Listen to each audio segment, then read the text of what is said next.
दोस्तों, आज आप इस वीडियो में नॉर्मन विंसेंट पील की पुस्तक सकारात्मक सोच की शक्ति, the power of positive thinking के जरिए जीवन को एक सही नजरिए से देख पाएंगे।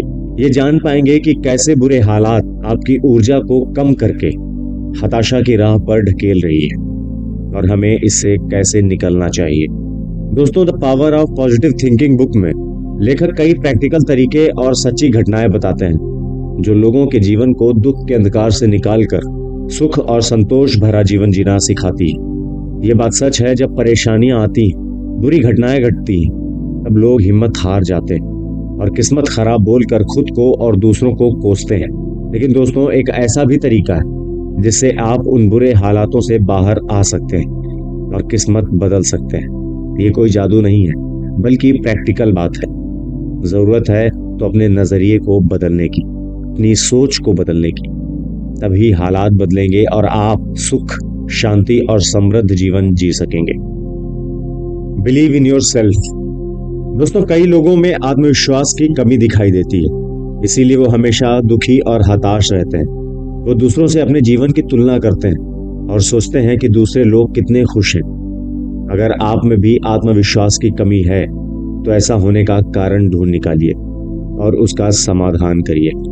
खुद पर विश्वास रखिए, आप में भी अच्छे गुण हैं और आप भी हर सुख सुविधा पा सकते हैं। बस आपको खुद में आत्मविश्वास जगाने की देर है।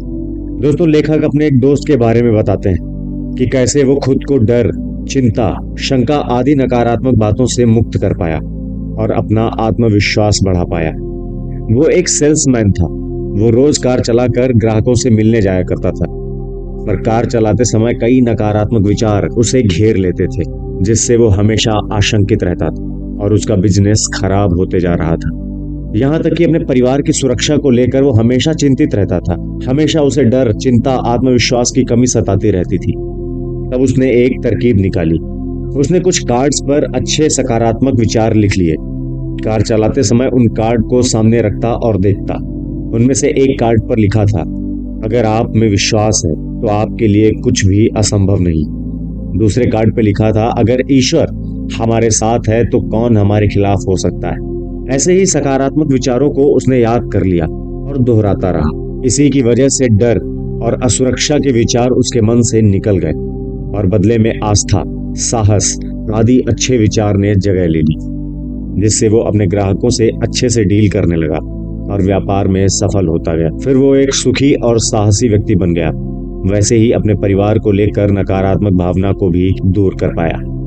हम जिस तरीके से सोचते हैं उसी के कारण हम असुरक्षा या सुरक्षा की भावना का निर्माण भी करते हैं। अगर हम हमेशा बुरी घटना घटने का विचार सोचते रहेंगे तो हमेशा आशंकित रहेंगे और फिर ये कल्पना भी सच हो जाएगी। बुरे विचार हमारी आंतरिक शक्ति को बांध देती है और हम हमेशा डरे और असुरक्षित महसूस करते हैं। सकारात्मक विचार से ही हम अपनी शक्ति को वापस पा सकते हैं। बुरे हालात और दुख हमारे आत्मविश्वास को छीन लेते हैं और हम नीरस होकर दुख के आगे घुटने टेक देते हैं। तो ऐसे में खुद को कैसे संभालें? जवाब है, हम उस समय अपने अंदर के अच्छे गुणों का विश्लेषण करें और खुद में विश्वास की शक्ति को जगाएं। तो हम किसी भी बुरी हालत का सामना कर पाएंगे। नजरिया तथ्यों से ज्यादा महत्वपूर्ण होता है। जब भी आपको लगे कि आप हार गए, शांत होकर बैठ जाएं और एक सूची बनाएं उन बातों की जो आपके पक्ष में है। अच्छे पहलुओं पे ध्यान दें, जिससे आपको हिम्मत मिलेगी और आप में आत्मविश्वास जगेगा और आपको पता चलेगा कि आप उतने भी हारे हुए नहीं। आप में हिम्मत है, आप जीत सकते हैं।